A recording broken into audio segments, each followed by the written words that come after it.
The Scottish Government's U-turn on highly protected marine areas yesterday was welcome, and credit must go to those coastal communities, fishing organisations and politicians from across the parties who opposed these hated proposals.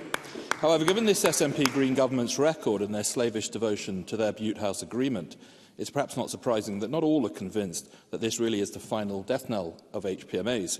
So can I ask the Cabinet Secretary to confirm once and for all that this really is the end of their plans for HPMAs, and that something that looks suspiciously just like a rebranded version of them won't appear under a different guise at some point in the future? Question.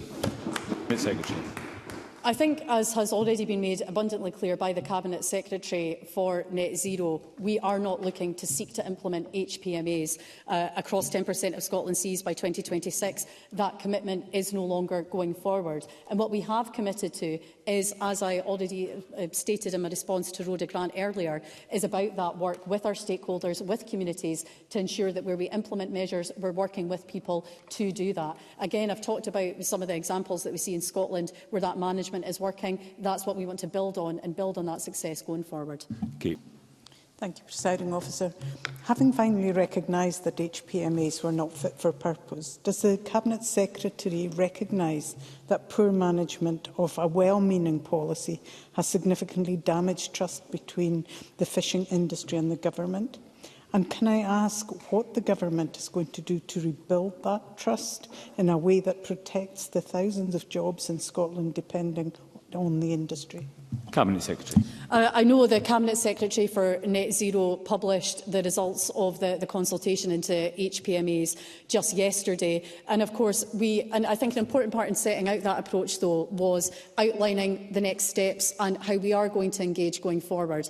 I think it was made abundantly clear that people felt like they hadn't been appropriately engaged with or consulted. And again, we made clear throughout the process that we didn't want to impose anything on communities. So that's where having community involvement, all the industry who are impacted by any proposals going forward, is going to be so critical going forward too, because I don't think there's any getting around the fact that we need to do more for climate, we need to do more on biodiversity. When you look at good environmental status, I mean, we failed in 11 out of 15 of those objectives, so there is more work to be done, but it is really critical that we work with our industry, with communities, with all the interested stakeholders to find a way through that.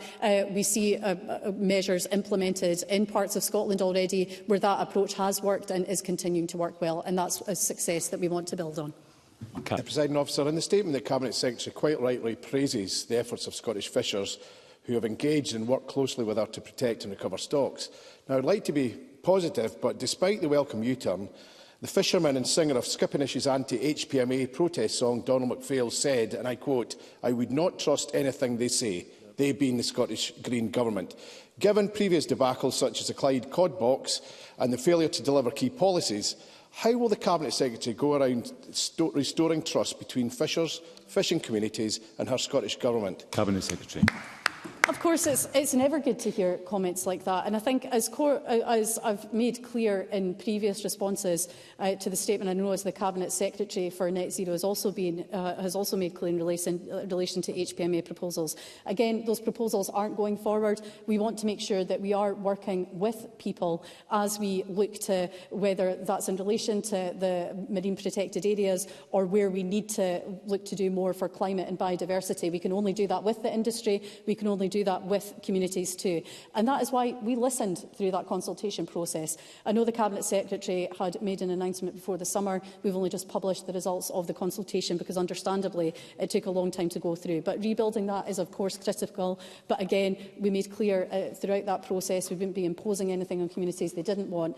And rebuilding that trust and working with communities is, of course, going to be a key priority going forward. Jackie Dunn.